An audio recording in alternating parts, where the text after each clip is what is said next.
This week on the Gadget Show Web TV, Dionne will be showing you how to get your DVD collection onto your portable media player. And John takes a first look at the HP Touchsmart. Plus, the latest in gadget tech news. Hello and welcome to another edition of the Gadget Show Web TV. I'm John Bentley. And I'm Dionne South. Later on, I'll be showing you how to get your DVDs onto your portable media players. But first, I've been looking at an intriguing new computer with touchscreen capabilities, the HP Touchsmart.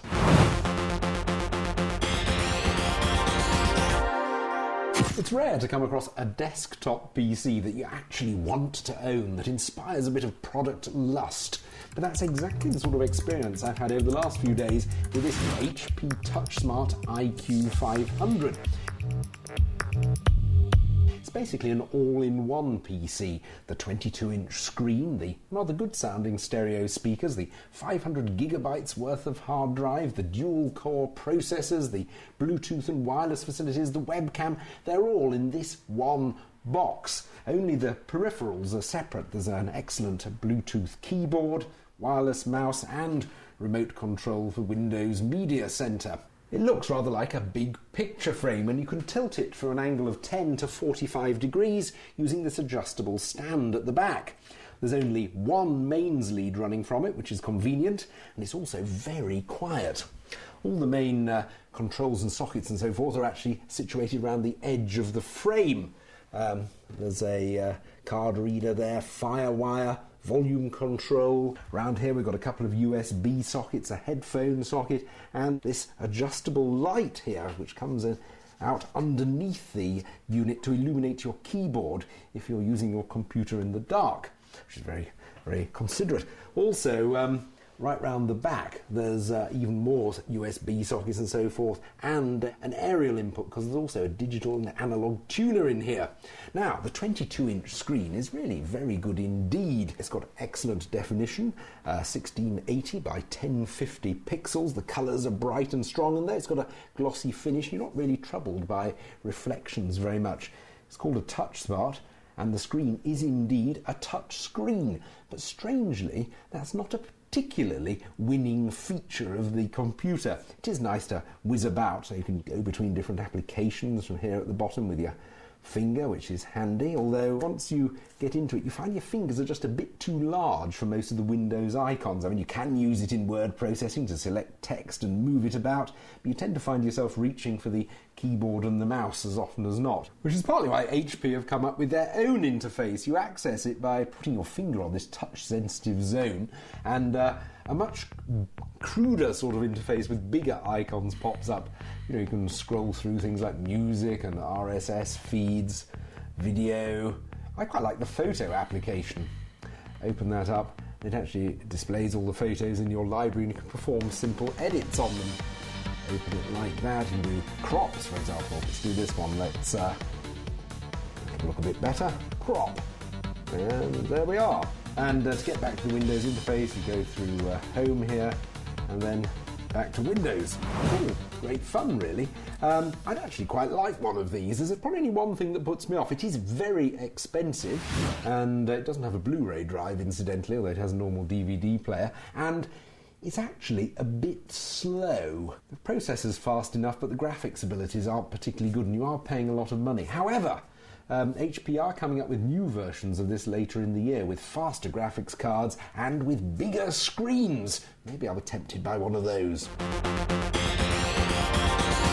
It's really nice, much more stylish than my home PC. Just goes to show that PC manufacturers can make attractive machines if they put their minds to it. Slightly disappointed about the graphics card though. If you wanted to play the latest games, it could compromise your gameplay, but the newer version should help with that. That's true, but it's even more expensive. I suppose it depends what your priorities are. Right, time for the news.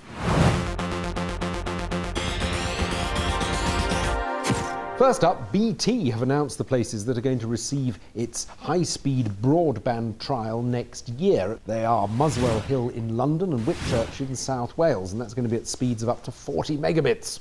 Yes, it's expected to be much faster because it uses fibre optic cables instead of the standard telephone lines, and up to 15,000 customers can expect to use it. But Virgin customers, of course, already have their broadband internet on fibre optic cables, and they're planning to offer a speed of 50 megabits a second in the near future.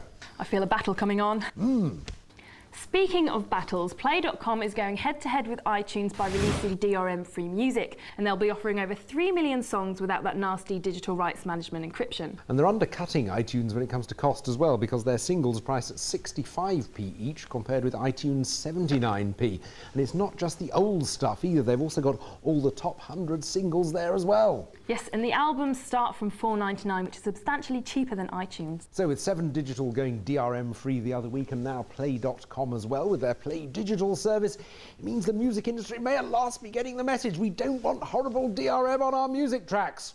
And finally, the latest version of Sony's PlayStation Portable, the PSP 3000, has just hit the shops, and at first glance you'd be hard pushed to tell the difference between it and the old one, although there is a tiny microphone in there, which could be handy if you use your PSP for chat over the internet, if you use Go Messenger or Skype. The main difference is the advanced LCD screen, which supports higher quality images with more crisper pictures and more definition. And it also incorporates anti-reflection technology, so if you're using your PSP when you're out on the go, you're not going to get the glare. But I want to test that, and I want to know if it's any better with games. Well, I'll get one in for you. Oh, thank you. Now it's time for one of Dionne's how-tos, guides that help you get the most from your gadgets. Yes, and this week it's all about getting your DVDs onto these. If, like me, you love to keep up to date with the latest movies and TV shows, and buy them on DVD, but never seem to be in one place at a time to watch them, then fear not, because there is software available that allows you to get these onto these quickly and easily. All you need is a PC and the right software. So here's the Gadget Show's guide to getting DVDs onto your portable media player. I'm going to use my PSP. It's perfect for video with its large crystal clear screen, and it's also got one of these, a memory stick slot.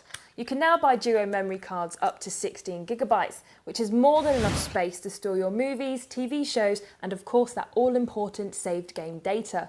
Next, I need some conversion software. There are lots of video conversion softwares available, but it's important that you get the right one because they all convert to different formats, such as WMV and AVI. So check what's compatible with your player before you download it. My PSP is compatible with most MP4 files, so I'm going to use the Easy Video Convert software as it uses this format. It's free for 7 days, and then there's a one-off fee of about 20 quid. I think it's well worth the money, as it not only converts video for your PSP, but also has the option to convert for your iPod as well, which means I can save all my DVDs to either device. Once you have your conversion program ready on your PC, just pop your DVD into your computer, select Convert DVD Movie, and then hit go. And there you have it, it started to convert my DVD to MP4. Now it takes the same length of time as the DVD would take to play, so you've got more than enough time to make a brew whilst you're waiting.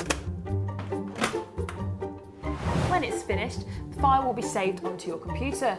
Now all that's left to do is plug in your PSP or iPod and drag and drop the file onto it. So now you can watch your favourite movies and TV shows wherever you go. That's great, just I'm not as well planned as you. I end up going on the plane with a whole pile of DVDs and my laptop. Thing is, I've got too much other junk in my hand luggage to worry about carting in 20 DVDs. I can put all my favourite movies on that. Dionne, I am in awe of your well-ordered life. That's all we've got time for this week. Next week, Dionne will be showing you how to speed up your computer. And John's streaming music around his home using the latest system from Sonos. See you then.